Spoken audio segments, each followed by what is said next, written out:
أعوذ بالله السميع العليم من الشيطان الرجيم بسم الله الرحمن الرحيم. Louange à Dieu, Seigneur des mondes, créateur de vies humaines et spirituelles. Que la paix et la bénédiction de Dieu soient sur le sceau des prophètes.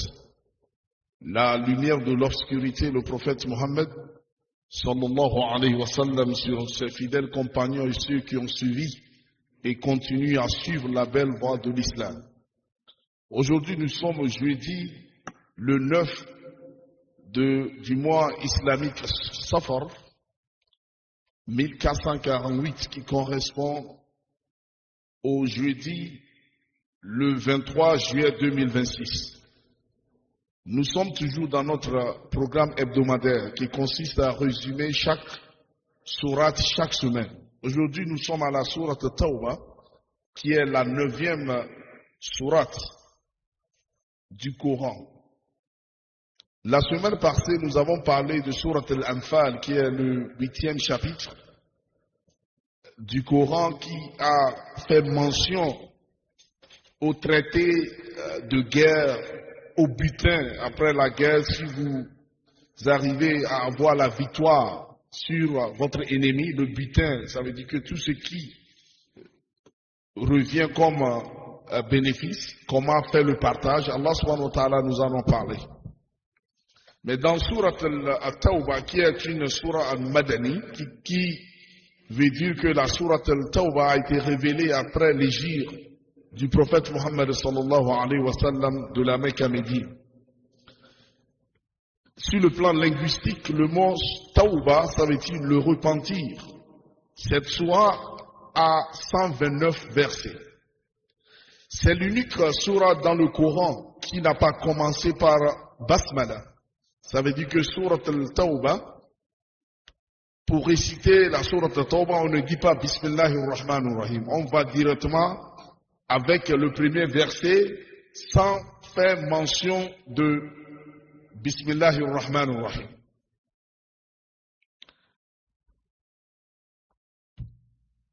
Les Mufassirun, ça veut dire que les exégètes, les savants du tafsir du Coran, certains ont dit que la raison pour laquelle la sourate At-Tawbah n'a pas commencé avec Basmala, parce que Allah subhanahu wa ta'ala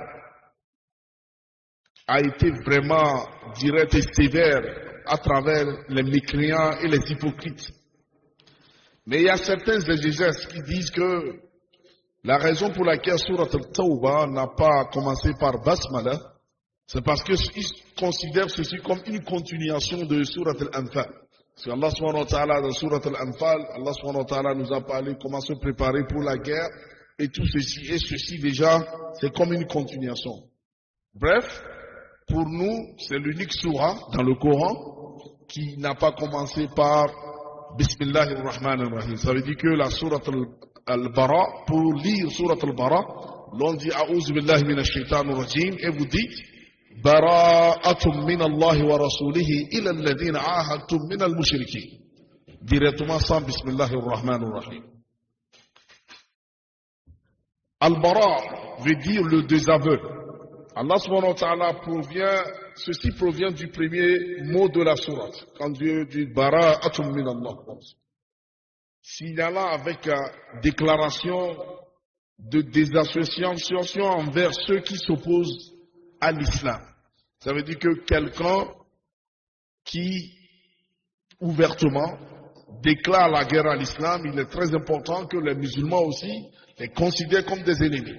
Parce que l'islam est une religion de paix, mais au même moment, si vous ne vous préparez pas, comme on le dit souvent, qui veut la paix, prépare la guerre. Il faut que les gens sachent que les musulmans sont les gens de paix, mais au même moment, l'islam n'accepte pas l'humiliation. C'est pourquoi Dieu, Allah subhanahu wa ta'ala nous a dit dans Surat Al-Anfal, la semaine passée, il a dit, il faut se préparer, il faut être fort sur tous les points, sur le plan militaire, sur le plan économique, sur le plan linguistique, sur le plan diplomatique, sur tous les plans. Les musulmans doivent être forts. Parce que si vous n'arrivez pas à être en charge de vous-même sur tous les plans, sur le plan nutritionnel, Parce que s'il n'y a pas de nourriture, quelle que soit votre technologie, vous avez besoin de la nourriture. Donc ça veut dire que sur le plan agricole, les musulmans doivent être prêts dans tout. Sans quoi l'ennemi va vous prendre. Et quand vous êtes sous sa domination, il va vous dicter sa religion. Et c'est ce que vous voyez. Vous voyez certains pays musulmans, les gens arrivent. Les chrétiens arrivent là-bas, ils commencent à distribuer les nourritures. Et on te donne la nourriture, on te donne le riz, on te donne l'huile. Et après, on te donne la Bible. C'est comme ça qu'ils ont essayé de coloniser et ils sont en train d'évangéliser certains musulmans à cause de la nourriture. Comme on le dit, si vous n'arrivez pas à contrôler votre nourriture, vous n'êtes pas en charge de votre situation économique, vous n'avez pas droit à la parole. Vous voyez, c'est pourquoi il est très important qu'en tant que musulman, sur le plan individuel et communautaire, qu'on sache qu'un musulman doit être quelqu'un qui travaille, qui est honnête, qui cherche sa richesse avec sincérité. Un musulman ne doit pas rester et tendre la main aux gens. Un musulman, c'est quelqu'un qui se lève et qui se bat. Parce que chercher halal, c'est une autre forme de djihad fi sabilillah. Et aussi, cette sourate fournit des orientations sur la gestion des traités, la confrontation avec les ennemis, le traitement des hypocrites, de la persévérance et aussi de l'intégrité morale, spirituelle de la communauté musulmane. Vous voyez, le prophète Mohammed, sallallahu alayhi wa sallam, quand il était à la Mecque, il y avait que deux types de personnes. Il y avait les croyants, ceux qui croyaient au prophète Mohammed, sallallahu alayhi wa sallam, et il y a les mécréants, ceux-là qui sont opposés à sa mission. C'est clair. Il n'y a pas une troisième catégorie. Ou vous êtes musulman, ou bien vous ne l'êtes pas. Mais après l'hégire du prophète sallallahu alayhi wa sallam, après son hijra de la Mecque à Médine, on a eu maintenant une troisième catégorie de personnes. Ce sont les hypocrites. Vous voyez, parce que dans tout ce que vous faites, s'il y a un hypocrite parmi vous, tout ce que vous entreprisez ne va jamais réussir. Tout ce que vous faites. Si vous avez un hypocrite dans votre famille, la famille ne va pas évoluer. Un hypocrite dans un gouvernement, le gouvernement va chuter. Un hypocrite dans une société, la société va chuter. Un hypocrite dans tout ce que vous faites. Vous voyez notre situation? Parce que nous sommes entourés par des hypocrites. L'hypocrisie est une maladie incurable. L'unique solution, c'est de faire tawbah. C'est pourquoi cette sourate Tawbah, Allah subhanahu wa ta'ala nous parle de revenir. Ya ayyuhalladhina amanu tubu ila Allah tawbatan nasuha, dans un autre verset. Allah nous appelle, on doit revenir et faire tawbah. Parce que les hypocrites, partout où ils sont, ils détruisent tout. C'est pourquoi, bien qu'il est la sourate al-Munafiqun, où Allah subhanahu wa ta'ala nous a parlé des caractéristiques, certaines caractéristiques des hypocrites, dans cette sourate, Allah subhanahu wa ta'ala a vraiment utilisé des mots forts à l'encontre des hypocrites. Vous voyez dans sourate al-Munafiqun, Allah subhanahu wa ta'ala nous dit, Ba'da a'udhu billahi minash shaitanir rajim, Bismillahir rahmanir rahim. إذا جاءك المنافقون قالوا نشهد إنك لرسول الله والله يعلم إنك لرسوله والله يشهد إن المنافقين لكاذبون. Tu vois, les hypocrites, quand ils viennent, ils jurent. Ça c'est une des caractéristiques de quoi? Des hypocrites. Un hypocrite, quand il te parle, il jure. Quelqu'un qui est véridique ne jure pas. Il ne jure que quand il est temps de jurer. Ça veut dire que quand vous avez quelqu'un qui jure, tout ce qu'il dit, il jure, c'est un menteur. C'est pourquoi il faut éviter de jurer de n'importe comment. Ce n'est pas le caractéristique, ce ne sont pas des caractéristiques de quoi? D'un croyant. Caractéristiques d'un croyant, il ne jure pas n'importe comment. Donc, chers frères et sœurs en islam, Que Allah subhanahu wa ta'ala nous protège et nous protège des hypocrites. La sourate Tawbah parle des traités, comment s'occuper des hypocrites. Ça veut dire que quand vous vivez avec des gens qui sont hypocrites, il faut savoir comment les aborder. Parce que l'hypocrisie est une maladie. Et si vous n'arrivez pas à isoler ces gens parmi vous, d'une manière ou bien d'une autre, ils vont détruire tout ce que vous faites. Vous voyez le prophète Muhammad sallallahu alayhi wa sallam, à un moment même, Omar radiallahu anhu lui a posé la question et lui a demandé s'il peut, on peut lui donner le nom des hypocrites, il va les tuer tous. Qu'est-ce que le prophète sallallahu alayhi wa sallam a dit? Laissez-les. Parce que si on commence à les tuer, les gens diront que le prophète sallallahu alayhi wa sallam est en train de tuer ses compagnons. Vous voyez? Parce qu'ils font parmi les musulmans, ils prient avec le prophète, derrière même le prophète sallallahu alayhi wa sallam, mais ce sont des hypocrites. C'est là où l'hypocrisie est une maladie. Vous voyez, il est très important que nous soyons sincères dans tout ce que nous faisons. C'est pourquoi Allah subhanahu wa ta'ala nous a dit dans un hadith, alaykum bis-sidq, fa inna as-sidq yahdi ila al-birr, wa inna al-birra yahdi ila al-jannah, wa ma zalu ar-rajulu yasdiqu wa yataharra as-sidqa hatta yaktuba inda Allahi siddiqa. Iyyakum wal-kadhib, fa inna al-kadhiba yahdi ila al-fujur, wa inna al-fujura yahdi ila an-nar, wa ma zalu ar-rajulu yakdhib wa yataharra al-kadhiba hatta yaktuba inda Allahi إن الله كذاب أو كما قال عليه الصلاة والسلام. Le prophète sallallahu alayhi wa sallam nous dit alaykum bis-sidq. Faites tout pour toujours être véridique. Parce que être véridique nous conduit à la piété. Et la piété nous conduit au paradis. Un homme fait tout ce qu'il peut dans sa mesure, dans ses transactions commerciales, dans ses parler, dans sa manière de traiter les autres. Il veut toujours suivre la vérité. Jusqu'à ce que Allah subhanahu wa ta'ala dit aux anges, écrivez-le parmi les véridiques. Et le contraire, c'est que le mensonge aussi conduit à l'enfer. Quand vous mentez, vous commencez à mentir, ça vous conduit à faire des turpitudes.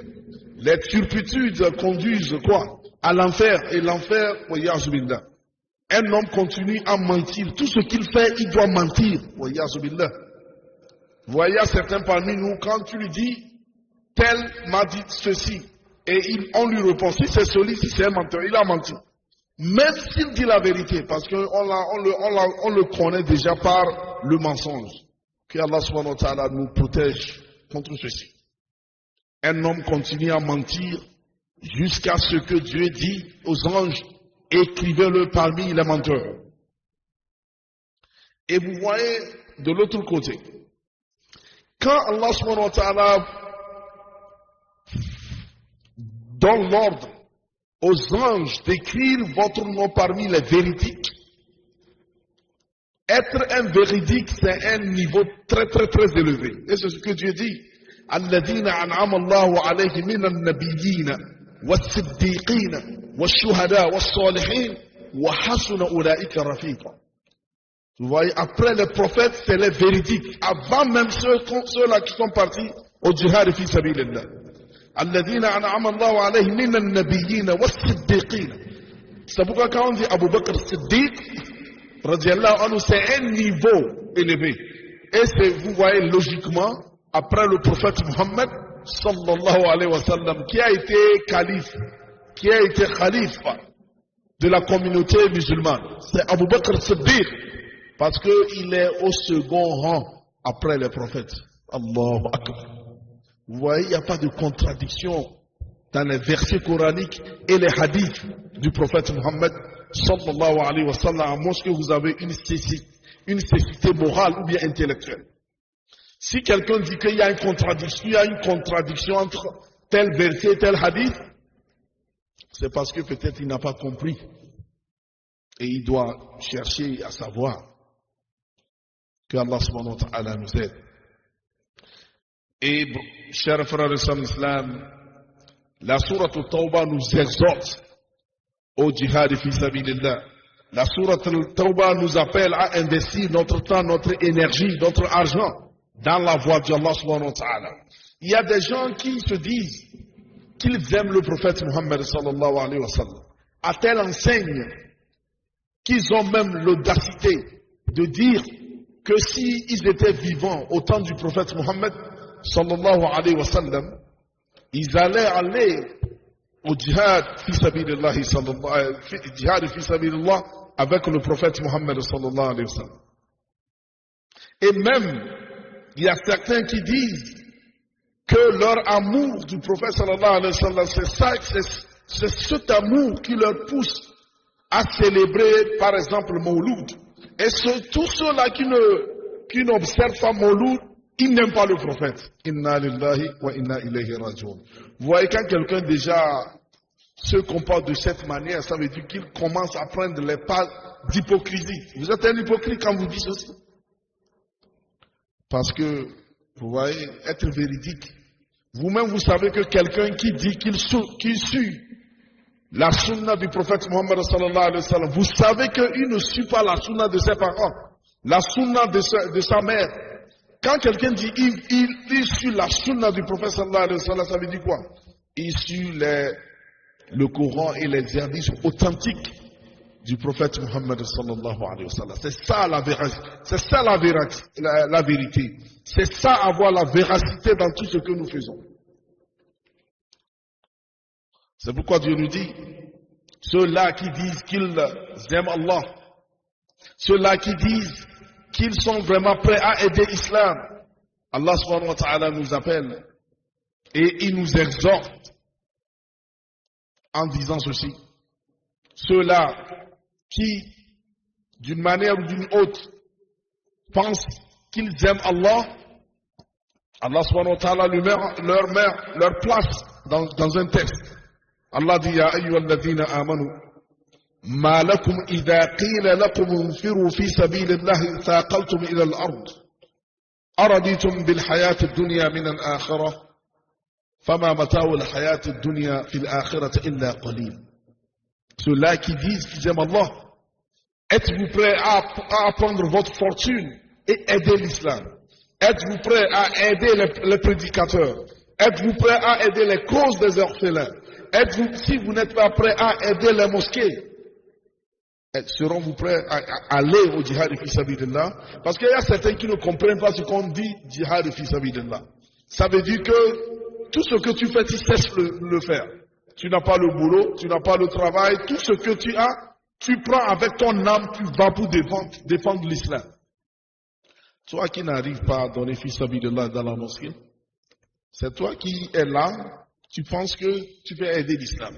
Toi qui n'as pas le temps d'apprendre l'islam, tu n'as pas le temps d'apprendre comment lire le Coran.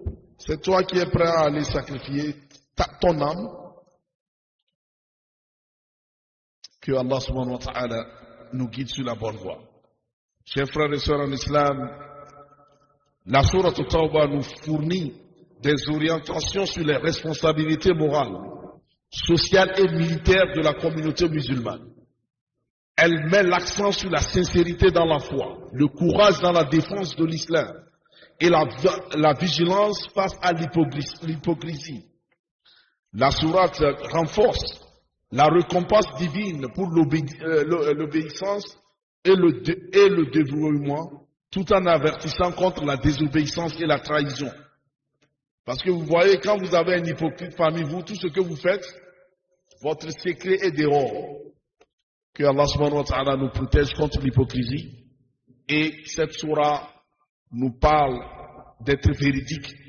Et comme nous allons voir à la fin de cette sourate, Allah subhanahu wa ta'ala nous donne l'exemple de 3 personnes, de 3 compagnons au verset 118.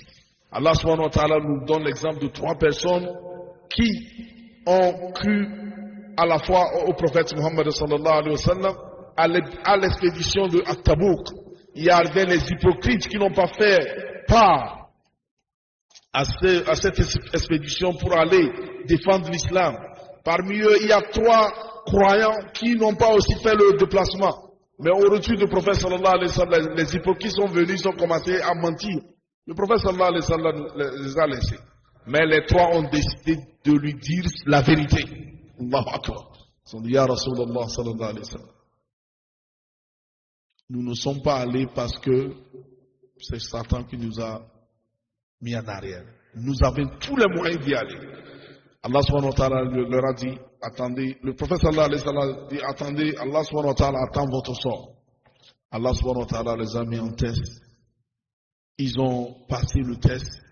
Et qu'est-ce qui est arrivé? Allah subhanahu wa ta'ala nous dit, regardez, les hypocrites ils étaient nombreux. Mais ces compagnons étaient seulement trois parmi eux. Ce n'est pas le nombre, c'est la qualité, mes frères en islam. Allah nous dit, et vous voyez, Allah a fait descendre le Coran, comme ils ont pris la vérité. Ils ont suivi la vérité. Allah subhanahu wa ta'ala a préservé leur histoire jusqu'au jour du jugement dernier. Allah a fait descendre un verset au prophète sallallahu alayhi wa sallam qui sera lu jusqu'au jour du jugement dernier. Vous voyez, quand vous êtes véridique, même si vous êtes mort des années, Allah subhanahu wa ta'ala va préserver votre nom parce que vous avez fait parmi ceux-là qui ont essayé d'appliquer la vérité sur terre. Dieu dit وَعَلَى ثَلَاثَةَ الَّذِينَ خُلِّفُوا حَتَّى إِذَا ضَاقَتْ عَلَيْهِمُ الْأَرْضُ بِمَا رَحُبَتْ وَضَاقَتْ عَلَيْهِمْ أَنفُسُهُمْ وَظَنُّوا أَنْ لَا مَلْجَأَ مِنَ اللَّهِ إِلَّا إِلَيْهِ ثُمَّ تَابَ عَلَيْهِمْ لِيَتُوبُوا إِنَّ اللَّهَ هُوَ التَّوَّابُ الرَّحِيمُ. Et Allah subhanahu wa ta'ala logiquement suit. Allah nous appelle Ya ayyuhalladhina amanu taqullaha wa kunu ma'as sadiqin. Soyez toujours avec des véridiques. C'est ce qu'on dit. Quand vous voulez savoir le comportement de quelqu'un, ne demandez pas qui est. Il est qui? Posez la question, qui est son ami? Si votre ami était menteur, vous allez commencer à mentir sans le savoir. Si votre ami est un véridique, vous allez commencer à être véridique comme lui. Que Allah subhanahu wa ta'ala nous aide et que Allah subhanahu wa ta'ala fasse que nous soyons parmi ceux-là qui, quelles que soient les circonstances, que nous soyons parmi les véridiques. أقول قولي هذا أستغفر الله لي ولكم. إذ قال يوسف لأبيه يا أبت إني رأيت 11 كوكبا والشمس والقمر رأيتهم لي ساجدين